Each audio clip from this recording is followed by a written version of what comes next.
In this video, I'm going to show you how to set up a bike for bike touring. Thanks for those who watched my video on how to set up a bike for bike packing.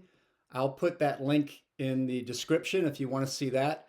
Bike packing, that's more for adventure cycling, gravel grinding, mountain biking. You're taking all your tenting and camping stuff and staying night after night. You may even be cooking the whole way. Bike touring is a little more leisurely. It implies that you're going to probably stay at hotels, you're going to eat at restaurants, and several of you said you wanted to know about how to set up a bike for that. With bike touring, since it does involve cities, country, it can involve a lot of different weather, you tend to bring more stuff, and that's okay. I usually am not camping. I stay in hotels or I use something like warm showers where you're house sharing. But that said, I do for emergencies keep tenting and camping stuff off the back between the rear panniers on the rack, and I'll show you that. That's really good for emergencies, which happened to me once in Wyoming. I don't take cooking things. A lot of people do, and I think that's great. I'm not a cook, but I will bring these ready meals. Here's a bag of lentils. There's a lot of rice ready meals. I buy these at Costco. You can find them at almost any food store. And I pack those in the panniers so that if I can't find a place to eat or I roll into a town and everything's shut down, I have something to eat. So this setup did me really, really well. I went across Europe with a couple of friends in 2016. That video I'll also put a link in. That was about 2,500 miles in roughly 6 weeks. And we always found hotels, places for food. Europe's very densely populated. We took our camping stuff but never used it. I went across Wyoming, which was much different, by myself in 2020. And there, again, was doing bike touring. And finding hotels, that was fairly easy if you didn't hit a touristy area with something going on. It was a little bit harder to find food, and sometimes I had to go longer distances than I wanted to either find the hotel or the food. I ended up camping out a couple of nights over a couple of week journey. The big question that people do ask me is, how do you plan your route? So just get a beginning and an end. For Wyoming, it was, I'm going to start in Yellowstone National Park, and I'm going to end up in the Badlands of South Dakota National Park. Two great destinations, by the way. And then each night, I would just do my cycling to my destination, and I'd sit down at that destination and plan the next day. What does the weather look like?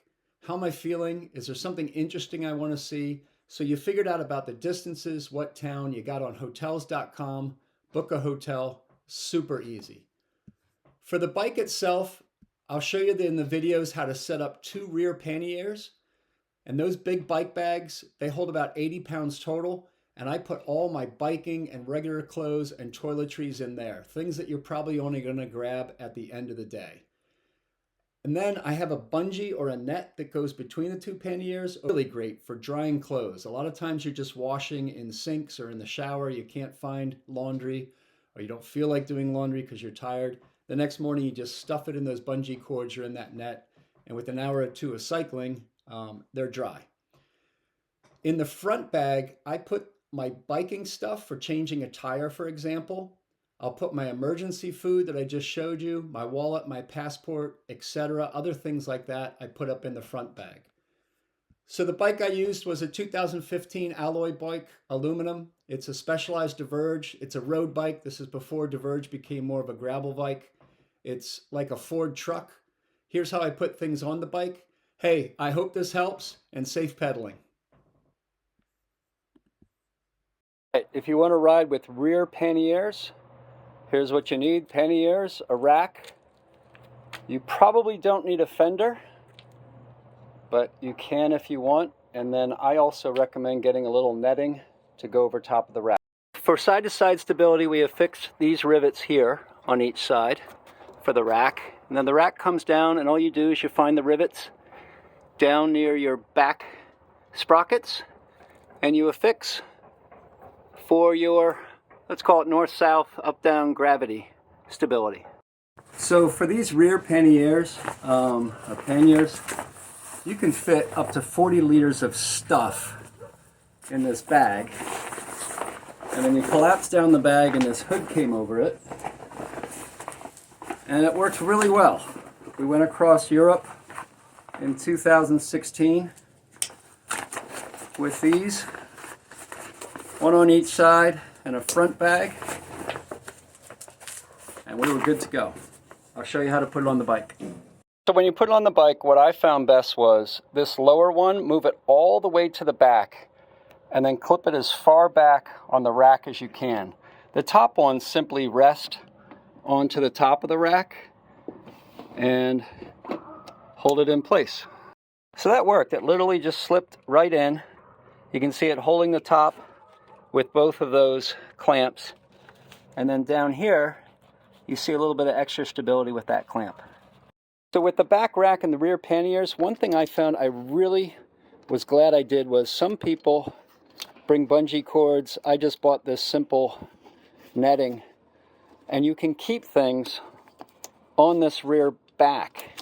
And I found this was really good for drying cycling clothes or anything I picked up that I didn't want to, or it wouldn't fit in the rear panniers. At times when I overpacked, I was even keeping my camping stuff up here, like tents.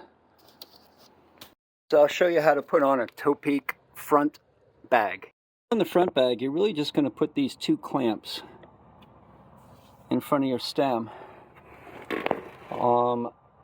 And the only thing I would tell you is make sure that you don't let the cables be inside those clamps. One, it won't fit, and two, you'll probably pinch your cables. So once you have that clamp on, it's super easy. You just take the bag, slide the back until you hear a click. You're good to go. The nice thing is when you stop at a cafe or a shop, keep all your valuables in this bag, your passport, etc. And you just push that lever back and pull the bag right off very easily. What about this Topeak bag? I even tore it apart a little bit so you can see it has a lot of zippers, a lot of places to hide like your passport, your money. It has a different layer on top if you want to actually have the old style cue sheet. It has a completely different top layer compartment, which personally I found frustrating because you forget whether it's in here or this top layer compartment. It has a front bag and then two little side bags. This is real nice, like if you're carrying something, like sometimes I'll carry bear spray if I'm really out there, or spare tires, gels, bars, things like that. Putting on the fender, I didn't. I used this fender when we went across Europe because the two other people, we knew we were in for a lot of rain, and we did hit a lot of rain, and we didn't want to rooster tail each other. But what I found was I was also keeping so much stuff on here that did help minimize the splash on whoever's drafting or behind you. Here's the setup for going across Europe in 2015, aluminum road bike. I had some very durable 28mm tires, front bag. I actually had two water bottles. I just have one on the bike right now. You can see the rear panniers on the rack, which works really well. And then just for demonstration purposes, I showed you how you can put extra things on there, in this case a pair of shoes. What I liked about this setup was you can carry a lot of stuff. Those are two 40-liter bags. You have your bag up front, and then I had camping stuff here.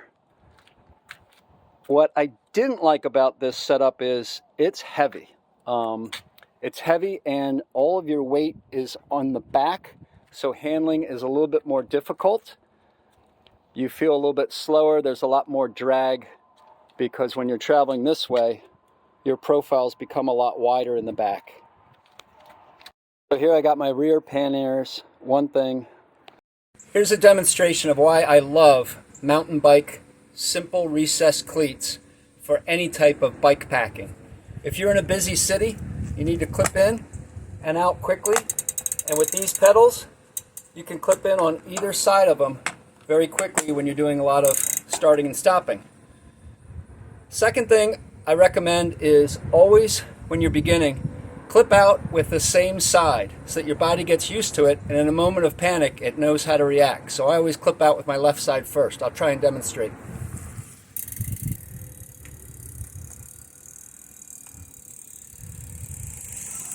With these type of pedals, you can even use sandals or flip-flops if you're just going a short distance at the end of the day.